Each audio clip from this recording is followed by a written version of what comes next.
வணக்கம். கரோலியின் செய்திகளோடு இணைந்திருக்கிறீர்கள். விரிவான செய்திகளுக்கு செல்ல முன்னர் முதலில் தலைப்புச் செய்திகள். இனவாத குழுக்களுக்கு சம்பளம் வழங்கிய அரசாங்கம் வெளிப்படுத்திய அனுர. அதிகரித்து வரும் ரசாயன உரப்பாவனை உபராகும் விளைநிலங்கள். அரச சேவை சம்பள கட்டமைப்பின் இடைக்கால அறிக்கை. மகிழ்ச்சி தகவல், வங்கிக் கணக்குகளுக்கு வரும் பணம். யாழில் போலீசாரிடம் வாளை காட்டி சண்டித்தனம், அதிர்ச்சி கொடுத்த இளைஞனின் பின்னணி. அதிரடி மாற்றம் கண்ட தங்கத்தின் விலை. வடக்கு மற்றும் கிழக்கு மாகாணங்களில் மழை குறித்து எச்சரிக்கை. இனி தொடர்வென விரிவான செய்திகள். மக்களின் பணத்தில் இனவாதத்தை தூண்டுபவர்களுக்கு கடந்த அரசாங்கங்களில் சம்பளம் வழங்கப்பட்டுள்ளதாக ஜனாதிபதி அனுரகுமார திசாநாயக்க வெளிப்படுத்தியுள்ளார். மக்கள் விடுதலை முன்னணியின் 36வது கார்த்திகை வீரர்கள் ஞாபகார்த்த தினம் நேற்று விகாரமாதேவி திறந்த வெளியரங்கில் ஜனாதிபதி தலைமையில் இடம்பெற்றது. நிகழ்வில் உரையாற்றும் போதே அவர் இதனை தெரிவித்தார். இது தொடர்பில் அவர் மேலும் தெரிவிக்கையில், அண்மையில் இராணுவ புலனாய்வாளர்களை சந்தித்து கலந்துரையாடிய போது மக்களின் வரிப்பணத்தில், அதாவது ஒரே வங்கிக் கணக்கில் இரு வேறுபட்ட இனவாத குழுக்களுக்கு சம்பளம் வழங்கப்பட்டுள்ளதாக தெரிவித்தனர். முஸ்லிம் அடிப்படைவாதிகளுக்கு பணம் கொடுத்து சிங்கள மக்களுக்கு எதிராக போராடுங்கள், அதேபோல சிங்கள அடிப்படைவாதிகளுக்கு பணம் கொடுத்து முஸ்லிம் மக்களுக்கு எதிராக போராடுங்கள் என்றவாறு அரசாங்கத்தின் பணத்தை பயன்படுத்தியுள்ளனர். எங்கள் நாட்டின் இன ஒருமைப்பாட்டில் பெரும் குழப்பம் நிலவிய காலம் இருந்தது. எங்காவது சிறு குழப்பம் ஏற்பட்டால் ஏதோ ஒரு பள்ளி விகாரை உடைக்கப்பட்டு பதற்றம் உருவாக்கப்பட்டது. இனவாதத்தையும் அடிப்படைவாதத்தையும் தங்களின் இருப்புக்காக பயன்படுத்தினர். ஒவ்வொரு இனத்திற்கும் இனப்பற்றும் உரிமையும் இருக்கிறது. அதை உசுப்பேற்றி குழப்பி தீமூட்டி ஏனைய பிரச்சனைகள் அனைத்தையும் மழுங்கடிக்கும் செயற்பாட்டில் ஈடுபட்டனர். நாங்கள் அரசாங்கத்தை பாரமெடுத்த நாள் முதல் நாட்டில் எங்கேயும் இன முறுகல்கள் ஏற்படவில்லை. இவைதான் நாம் செய்த மக்கள் நல்லிணக்கம் என்றும் குறிப்பிட்டுள்ளார். கிளிநொச்சி மாவட்டத்தில் அதிகரித்து வரும் ரசாயன உரப்பாவனையால் வளமான விளைநிலங்கள் உபராகும் தன்மை அதிகரித்து வருவதாக விவசாய ஆராய்ச்சி பிரிவின் மேலதிக பணிப்பாளர் எஸ். ராஜேஷ் கண்ணா தெரிவித்துள்ளார். கிளிநொச்சி மாவட்டத்தில் பயிர் செய்கை மேற்கொள்ளப்பட்டு வரும் பெருந்தொகையான காணிகளில் தற்போது உபரத்தன்மை அதிகரித்து வருகின்றமை அவதானிக்கப்பட்டுள்ளது. குறிப்பாக பூநகரி, அக்கராயன்குளம், தட்டுவன்கொட்டி, கண்டாவளை, ஊரியான் போன்ற பகுதிகளில் இவ்வாறு விவசாய நிலங்கள் மிக வேகமாக உபராகி வருகின்றன. ஏற்கனவே காணப்பட்ட உபர்நீர் தடுப்பணைகள் அழிவடைந்துள்ளமை மற்றும் அதிகரித்த ரசாயன உரப்பாவனை என்பவற்றின் விளைவாகவே இவ்வாறு உபர் பரம்பல் அதிகரித்து வருகின்றன என்று பலரும் குறிப்பிட்டுள்ளனர். விவசாயிகள் சேதன உரத்தினை விளைநிலத்திற்கு பயன்படுத்த வேண்டும் என்றும், மாறாக விவசாயிகள் தொடர்ச்சியாக ரசாயன உரங்களை பாவிப்பதனால் வளமான விளைநிலங்கள் உபரடைந்து வருகின்றன. இது தொடர்பில் விவசாயிகள் கூடிய கவனம் செலுத்த வேண்டும் என்று குறிப்பிட்டுள்ள விவசாய ஆராய்ச்சி பிரிவின் மேலதிக பணிப்பாளர் எஸ். ராஜேஷ் கண்ணா, கடல் நீர் உபகுவதால் மட்டும் உபத்தன்மை ஏற்படுவதில்லை. பல்வேறு இடங்களில் பெறப்பட்ட மண் மாதிரிகளை பரிசோதனைகளுக்கு உட்படுத்திய போது அநேக இடங்களில் உபர்தன்மை அவதானிக்கப்பட்டுள்ளது. அதிகரித்த ரசாயன உர பாவனை மற்றும் அங்கீகரிக்கப்படாத ரசாயன உரங்களை பயன்படுத்துதல் என்பன காரணமாக அதிகளவான உபர் பரம்பல் ஏற்பட்டிருக்கிறது. குறிப்பாக 5000 ஏக்கருக்கு மேற்பட்ட நிலங்கள் இவ்வாறு உபர் நிலங்களாக மாறியிருப்பதாக அவர் மேலும் குறிப்பிட்டுள்ளார். ஏற்கனவே மாவட்ட மட்டத்தில் நடைபெற்ற விவசாய குழு கூட்டம் மற்றும் இரணைமடு பயிற்சிகை குழு வலியுறுத்தியுள்ளமை இங்கு குறிப்பிடத்தக்கது.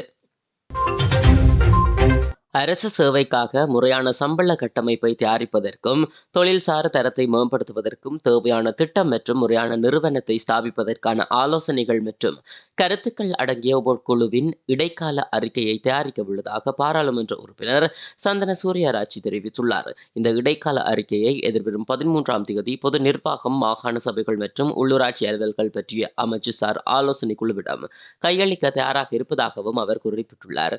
தொடர்ந்தும் கருத்து வெளியிட்ட பொது நிர்வாக, மாகாண சபைகள் மற்றும் உள்ளூராட்சி அலுவல்கள் பற்றிய அமைச்சுசார் ஆல் நியமிக்கப்பட்ட உபகுழு அதன் தலைவர் சந்தன சூரியராட்சி அரசு சேவைக்கான முறையான சம்பள கட்டமைப்பை தயாரிப்பதற்கும் தொழில்சார் தரத்தை மேம்படுத்துவதற்கும் பல்வேறு தரப்பினரை சந்தித்து கலந்துரையாடல் நடத்தப்பட்டது.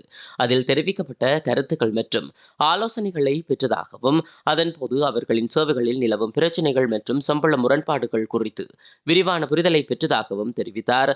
அதற்கமைய ஒட்டுமொத்த அரசு சேவையிலும் ஈடுபட்டுள்ள ஊழியர்களுக்காக மிகவும் முறையான மற்றும் விஞ்ஞான ரீதியிலான சம்பள கட்டமைப்பை தயாரிப்பதற்கும் அவர்களின் தொழில்சார் தரத்தை மேம்படுத்துவதற்காக சேவை பிரமாண குறிப்புகள், ஆட்சேர்ப்பு நடைமுறைகள், பதவி உயர்வுகள் மற்றும் கொடுப்பனவுகள் தொடர்பாக தற்போதுள்ள நிலைமைகளை மிகவும் நியாயமான முறையில் மேற்கொள்வதற்கு எதிர்பார்க்கப்படும் ஆலோசனைகள் மற்றும் கருத்துக்கள் அடங்கிய இடைக்கால அறிக்கை தயாரிக்கப்படும் என அவர் குறிப்பிட்டுள்ளார். அஸ்வசும பயனாளிகளின் கொடுப்பனவு குறித்து அஸ்வசும நலன்புரி நன்மைகள் சபை அறிவிப்பு ஒன்றினை வெளியிட்டுள்ளது. அஸ்வசும பயனாளிகளுக்கான நவம்பர் மாத தவணைக்கான பணம் நேற்று அவர்களது வங்கிக் கணக்குகளில் வைப்பு செய்யப்பட்டிருப்பதாக தெரிவிக்கப்பட்டுள்ளது. குறித்த விடயம் நலன்புரி நன்மைகள் சபை வெளியிட்டுள்ள அறிவிப்பினில் தெரிவிக்கப்பட்டுள்ளது. அதற்கமைய குடும்பங்கள் இன்று அவர்களின் வங்கிக் கணக்குகளில் வரவு வைக்கப்பட குறிப்பிடப்பட்டுள்ளது. நலன்புரி நன்மைகள் சபை வெளியிட்டுள்ள அறிவிப்பில் மேலும் 14,15,738 பயனாளிகளின் கணக்குகளுக்கு 11.2 பில்லியன் ரூபாய் மாற்றப்படும். அதேவேளை அஸ்வசும கொடுப்பனவின் வருடாந்த தகவல் புதுப்பிப்பு தற்சமயம் ஆரம்பிக்கப்பட்டுள்ளதாக நலன்புரி நன்மைகள் சபை அண்மையில் தெரிவித்திருந்தது. 2023 ஆண்டில் அஸ்வசுமவில் முதன்முறையாக பதிவு செய்து தற்போது கொடுப்பனவுகளை பெறும் மற்றும் பெறாத குடும்பங்கள் மற்றும் தனிநபர்கள் இந்த புதுப்பிப்பை மேற்கொள்ள வேண்டும் என்று அந்த சபை குறிப்பிட்டுள்ளது. எனினும் 2024 ஆண்டில் மனக்குறைகளை தெரிவித்த விண்ணப்பதாரர்கள் ஏற்கனவே தகவல் ஆய்வுக்காக அனுப்பப்பட்டுள்ளது. அதனால் அவர்கள் தகவல்களை புதுப்பிக்க வேண்டிய கட்டாயம் இல்லை என்றும் அந்த சபை தெரிவித்துள்ளமை குறிப்பிடத்தக்கது. போதைப்பொருளை மீட்க சென்ற போலீசாரை வாளினை காட்டி மிரட்டிய நபருக்கு எதிராக 25க்கும் மேற்பட்ட வழக்குகள் நீதிமன்றத்தில் நிலுவையில் உள்ளதாக போலீசார் தெரிவித்துள்ளனர். சாவகச்சேரி பகுதியில் புதன்கிழமை இளைஞர் ஒருவரை போலீசார் கைது செய்து சோதனையிட்ட போது இளைஞனிடமிருந்து ஹெரோயின் போதைப்பொருளை போலீசார் மீட்டிருந்தனர். குறித்த இளைஞனிடம் மேற்கொள்ளப்பட்ட விசாரணைகளின் அடிப்படையில் நாவற்குழி பகுதியைச் சேர்ந்த மற்றொரு இளைஞனிடமும் போதைப்பொருள் இருப்பதாக போலீசாருக்கு இளைஞன் தெரிவித்துள்ளார். அதனை அடுத்து குறித்த இளைஞனை கைது செய்யும் நோக்குடன் நாவற்குழியில் உள்ள இளைஞனின் வீட்டிற்கு போலீசார் சென்ற வேளை வாளினை காட்டி போலீசாரை அச்சுறுத்திவிட்டு தப்பிச் செல்ல முற்பட்ட வேளை இளைஞனை போலீசார் மடக்கி பிடித்து கைது செய்தனர். கைது செய்யப்பட்ட இளைஞரிடம் முன்னெடுக்கப்பட்ட விசாரணையின் அடிப்படையில் அவரிடமிருந்து ஹெரோயின் போதைப்பொருளை போலீசார் மீட்டனர். மேலதிக விசாரணைகளில் யாழ்ப்பாணத்தில் உள்ள நீதவான் நீதிமன்றங்களில் குறித்த இளைஞனுக்கு எதிராக 25க்கும் மேற்பட்ட வழக்குகள் நிலுவையில் உள்ளதையும் போலீசார் கண்டறிந்துள்ளனர். கைது செய்யப்பட்டவரை போலீஸ் தடுப்பு காவலில் வைத்து மேலதிக விசாரணைகளை போலீசார் முன்னெடுத்து வருகின்றனர். இலங்கையில் கடந்த சில மாதங்களாக தங்கத்தின் விலையானது சற்று ஏற்ற இறக்கத்துடன் காணப்படுகிறது. அந்த நிலையில் தற்போது தங்கத்தின் விலையானது சடுதியான ஒரு மாற்றத்தை பதிவு செய்துள்ளது. அதன் அடிப்படையில் நேற்றைய நிலவரத்தின்படி ஒரு அவுன்ஸ் தங்கத்தின் விலையானது 12,59,352 ரூபாவாக காணப்படுகிறது. அத்தோடு 24 கேரட் தங்கம் கிராம் ஒன்றின் விலை 44,430 ரூபாவாக பதிவாகியுள்ளதுடன் 24 கேரட் தங்க பவுன் ஒன்றின் விலை 3,55,400 ரூபாவாக பதிவாகியுள்ளது. அதேபோல 22 கேரட் தங்கம் கிராம் ஒன்றின் விலை 40,730 ரூபாவாக பதிவாகியுள்ளதுடன் 22 கேரட் தங்க பவுன் ஒன்றின் விலை 3,25,850 ரூபாவாக பதிவாகியுள்ளது. 21 கேரட் தங்கம் கிராம் ஒன்றின் விலை 38,880 ரூபாவாக பதிவாகியுள்ளதுடன் 21 கேரட் தங்க பவுன் ஒன்றின் விலை 3,11,050 ரூபாவாக பதிவாகியுள்ளமை குறிப்பிடத்தக்கது.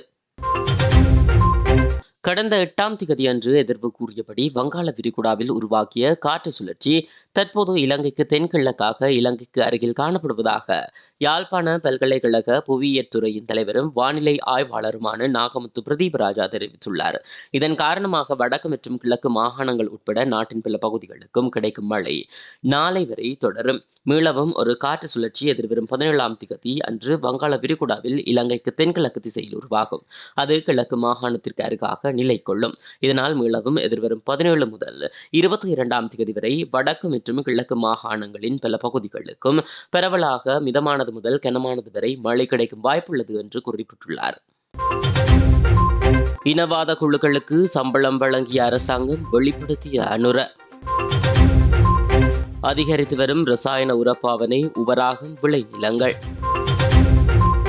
அரச சேவை சம்பள கட்டமைப்பின் இடைக்கால அறிக்கை. மகிழ்ச்சி தகவல், வங்கி கணக்குகளுக்கு வரும் பணம். யாழில் போலீசாரிடம் வாளை காட்டி சண்டித்தனம், அதிர்ச்சி கொடுத்த இளைஞனின் பின்னணி. அதிரடி மாற்றம் கண்ட தங்கத்தின் விலை. வடக்கு மற்றும் கிழக்கு மாகாணங்களில் மழை குறித்து எச்சரிக்கை. முழுமையான காணொளிகள் மற்றும் விரிவான தகவல்களை அறிந்து கொள்ள கரோலி மீடியா யூடியூப் சேனலோடு இணைந்திருங்கள். நன்றி.